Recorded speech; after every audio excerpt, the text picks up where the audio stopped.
Ladies and gentlemen, boys and girls, how you folks doing? Welcome here, welcome to NXT Takeover Brooklyn. Oh man, maybe the greatest NXT Takeover show of all time. It is one that is stuck in my memory. I remember watching it live. It was incredible.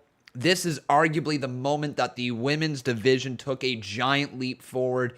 This is Sasha Banks versus Bayley for the NXT Women's Championship and so much more. What an excellent show today. Now it's time, everybody, for your Conman Certified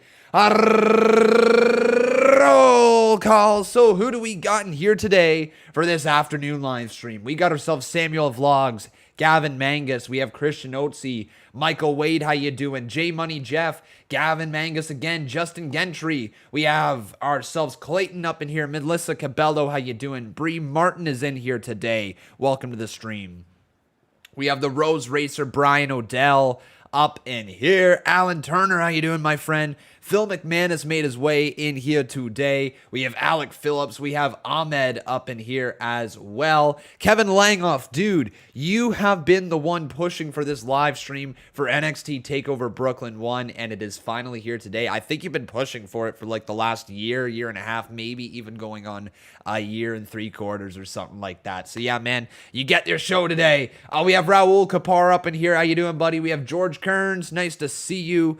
And I believe that is most of the people. Reth Solins is in here as well, along with Linda Alvarado. All right, my friends, here we go. It's time for one of, if not the greatest takeover of all time. Let's do this thing. NXT Takeover Brooklyn 1. Here we go. So we are going to hit play together in 3, 2, 1, go. Boom. Boom. All right, we should be all synced up.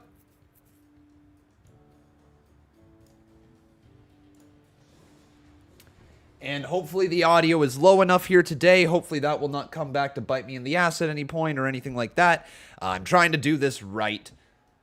Oh yeah, Triple H starting us off. Dead center of the ring. This was a big event. I remember when this was on live. This was a whisper until you screamed it at the top of your lungs. We gained momentum. You made us unstoppable.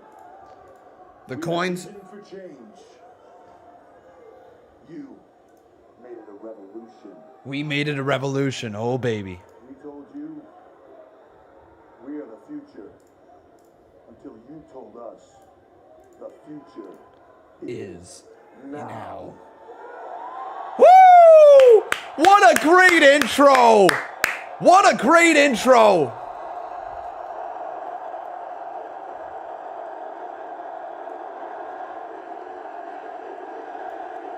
NXT, NXT, NXT, NXT, NXT, NXT, NXT. We are NXT!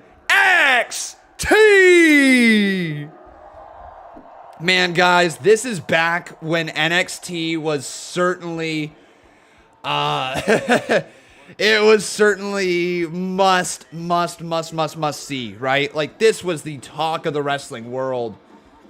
NXT takeovers, it was so special. Like, legit, so special back in the day. But we're here live with NXT Takeover Brooklyn 1 all the way back in 2015. Oh, it's hype, isn't it? Kevin Langoff says, let us remember what NXT was. Well, we are going to kick things off in the summer of 2015. Well, all right, they treated it really like a big deal. Man, I forgot how takeovers used to be styled. It was really a big deal, wasn't it, back in 2015, 2016? Like the prime golden eras of NXT. Right? The New York City catwalk with all the people. It was cool. What a cool event this was. But welcome to the stream, my friend. If you have not done so, make sure you drop that like. Let's get this going. You know the audio is still clear to pick up in the background. We hear the music. Okay. Should still be able to hear it a little bit, I'm pretty sure, because it's getting picked up through my microphone.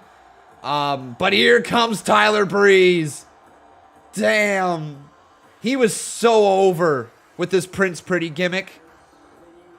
The selfies with the models. I'm going to try to lower it even more, though. That should probably be lower. I wonder if there's a way that I can route my Streamlabs through a different thing. That should be much better, though. Prince Pretty, baby. Oh, too bad Tyler Breeze got released from his contract. I thought that this guy was going to be a future star. Oh, man. But all model. Dope, dope, dope. But I gotta hear if the stream is picking up too much audio. Just give me a second here, my friends, to load up my stream on my phone. I just want to hear it firsthand.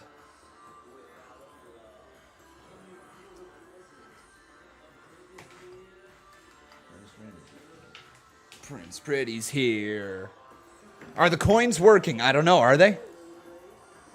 Let's try turning them on. I turned them off by accident. There we go. You should be able to make the coins work now. We're also going to get a poll going in just a moment. So, oh, right. Rich Brennan. I totally forgot Rich Brennan was the lead commentator of NXT. Corey Graves was just owning his craft, and same with Byron Saxton.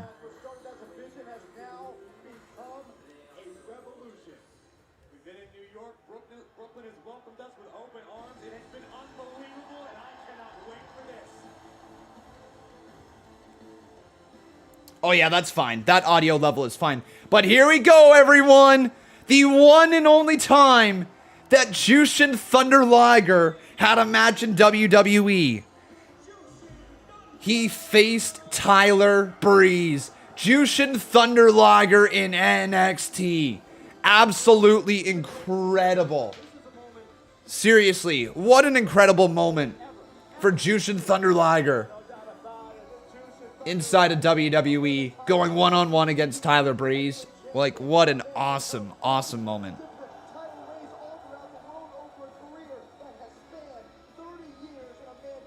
Okay, so my friends,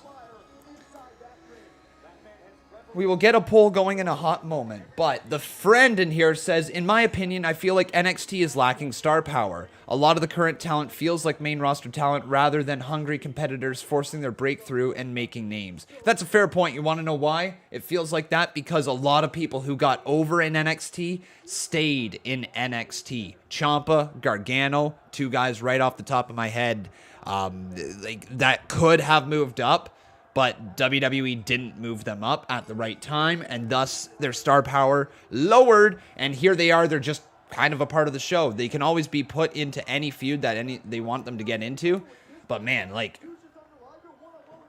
there's no real momentum for them, right?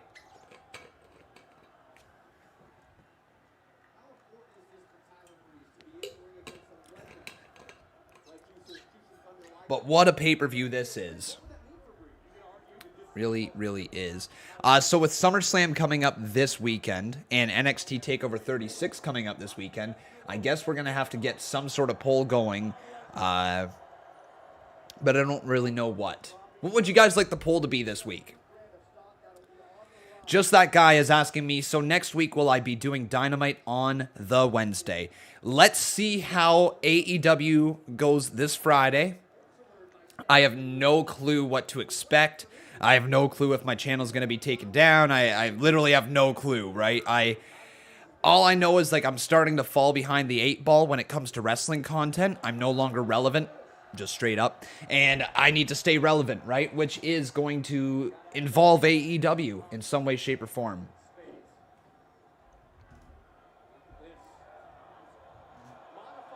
Oh, Jushin Thunder Liger with the modified surfboard. But I guess the big question is, do you think CM Punk will debut this Friday?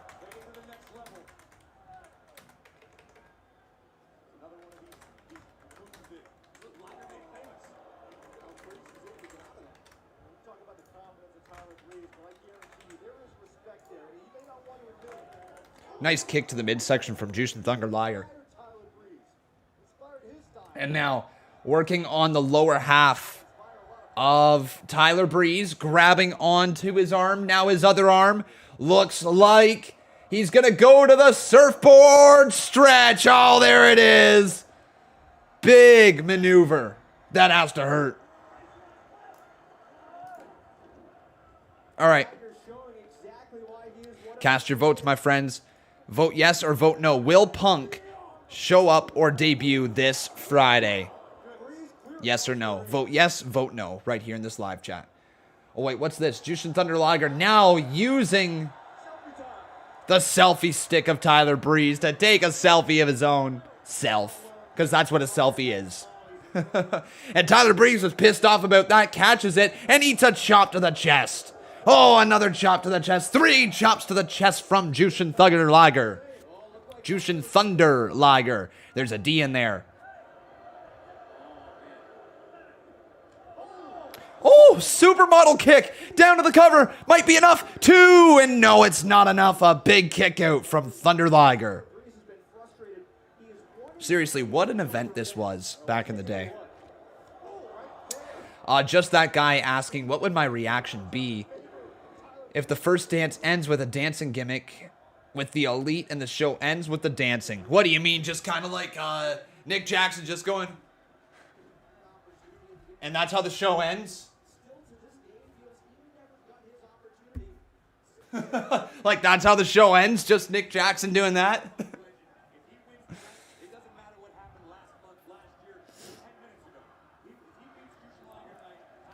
Jushin Thunder Liger would have been the perfect partner for John Cena's Thugonomics character. It really would have been, actually. How you doing, C Wrestling? It's good to see you, buddy. But Tyler Breeze, incredibly underrated superstar. Do you guys remember when Tyler Breeze got called up to the main roster and they had like the red rope that was separating people from coming down, and like he had his own supermodel section or whatever it was called, and I think he was partnered with Summer Rae. They tried something with Tyler Breeze, but I don't know why it didn't connect. Probably because they gave up on the gimmick very shortly after it began. Like, WWE loves to give up on gimmicks, right? But Tyler Breeze was a missed opportunity. I think his stuff with Fandango was awesome, but they missed an opportunity to turn Fandango on Tyler Breeze on the main roster shortly after their big run as the Fashion Police on the main roster. As soon as they sent them down to NXT, you could see the writing was on the wall for Tyler Breeze and Fandango to be released, right? And unfortunately, that is what happened. But they missed the opportunity to turn Fandango into like a heelish character, shed the dancing gimmick, and Tyler Breeze as a babyface would have done well on the main roster. Like, they already were getting the reactions with Tyler Breeze, but he didn't have the catalyst to move him up the card. That catalyst easily could have been Fandango.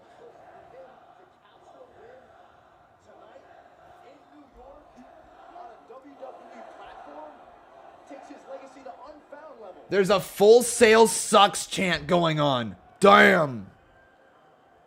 And if I'm not mistaken, is that Grimm in the front row? GTS Grimm? Full Sail Sucks.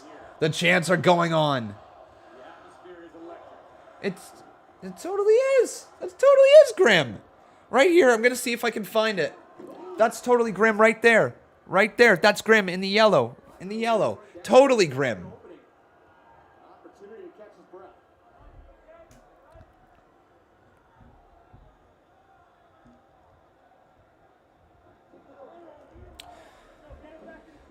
Right? Am I mistaken? It is him, says J Money Jeff. Cool. Cool. Hey, Retro to Man, how you doing, buddy? Welcome to the stream. Now Thunder Liger sweeping down Tyler Breeze. Tilt-a-whirl backbreaker. And down goes the supermodel.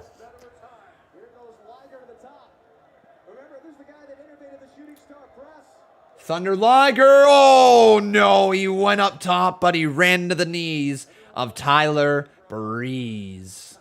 Oh, baby. Will the show automatically be criticized poorly if CM Punk doesn't appear?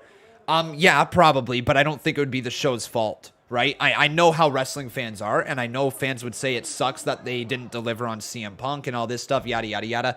But at the end of the day, it doesn't mean that the show will be bad. It just means people will be very, very excited for something and then be let down. It happens in WWE all the time. We get ourselves very excited for something, and then it doesn't happen, and then we're disappointed from it. It's no different than, say, the finale of Game of Thrones, where people are hyped up, they want to know what's going to happen, they're excited, they're watching along, and they just can't wait to see it, and then it doesn't deliver. And just because it wasn't what the person wasn't expecting didn't mean it was bad, but it also doesn't mean it's not a letdown to that person, right?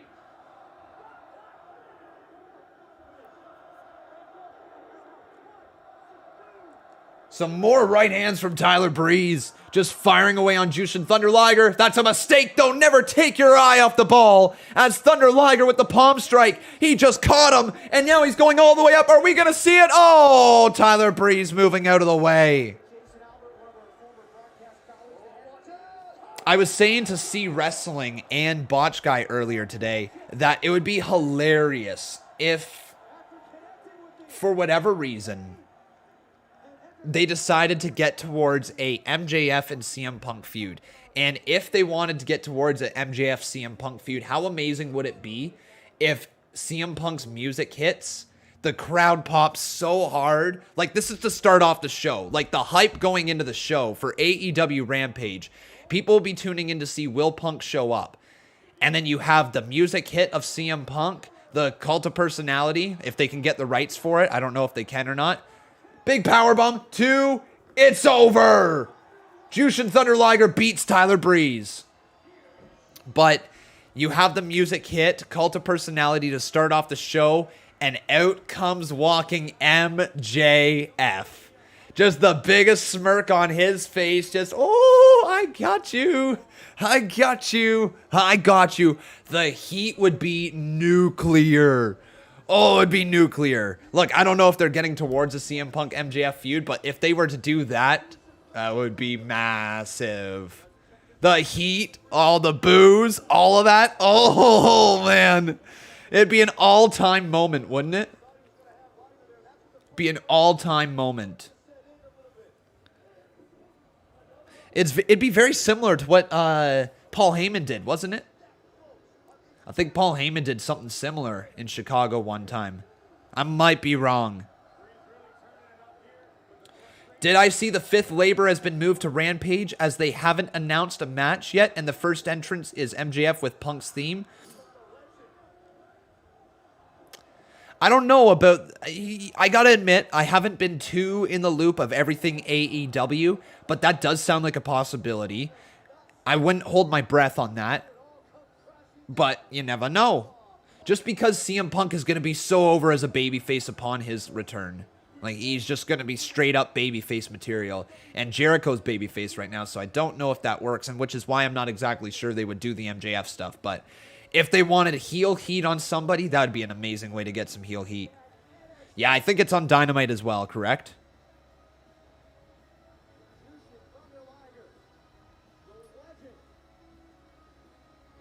If Punk wasn't to show up in Chicago, we'll be like Seth's team. Chicago would burn it down. Yeah, possibly.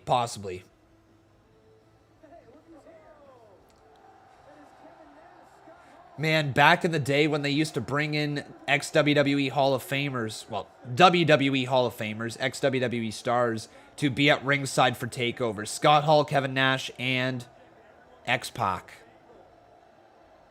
The bad guy. Man, Bayley as a baby face. And Charlotte as a baby face by her side. Becky as, holy cow. What a big night this was. This is so cool to see. Bayley shaking the hand of Becky Lynch. And then Charlotte Flair leaves as well. NXT really had some great female talent come through, didn't they? Oh my.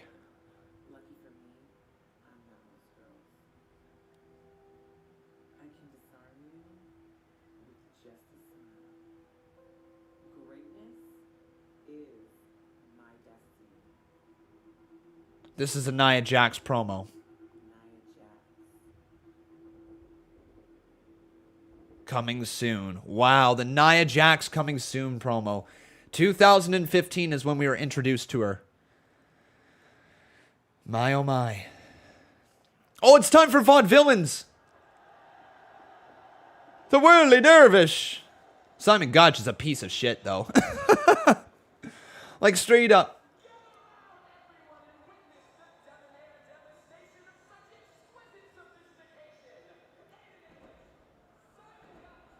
The Vaudevillains.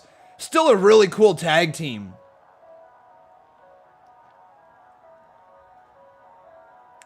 Still a really cool tag team. No matter how garbage Simon Gotch was.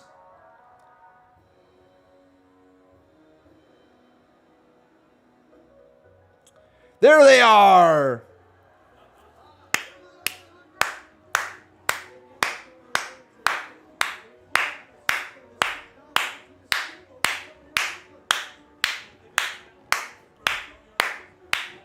Whip. No, I'm joking. I'm so friggin' white. Holy cow. But yeah, the Vaudevillains. Did you guys like the Vaudevillains as a team back in the day? I think that they were solid.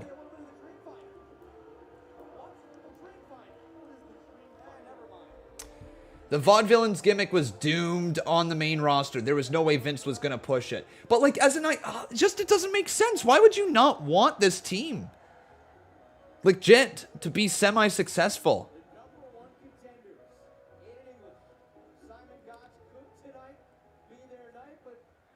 Oh, and I believe this is the big transition, isn't it? They were really over as a team. But now it's Blake and Murphy. With Alexa as well. Wow. Good Lord.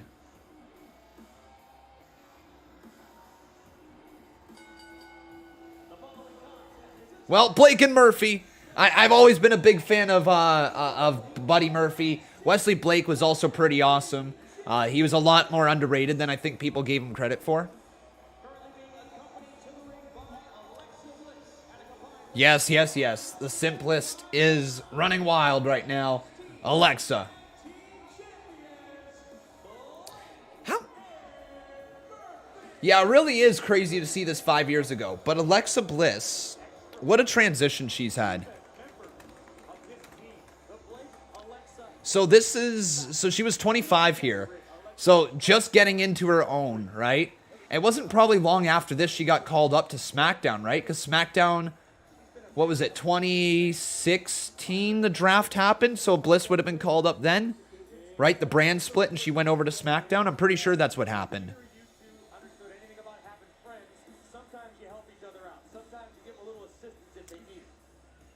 Well, Mr. Raul Kapar, welcome back to Team Green, buddy. Oh, Alexa's gonna speak. The eye rolls. Like you couldn't find anybody. Not like that's a surprise. Look, you both just need to realize something. Nobody is gonna want to ever help you.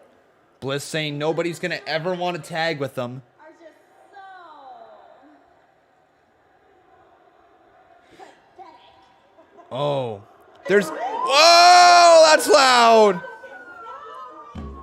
Well, I think we're about to get blue pants.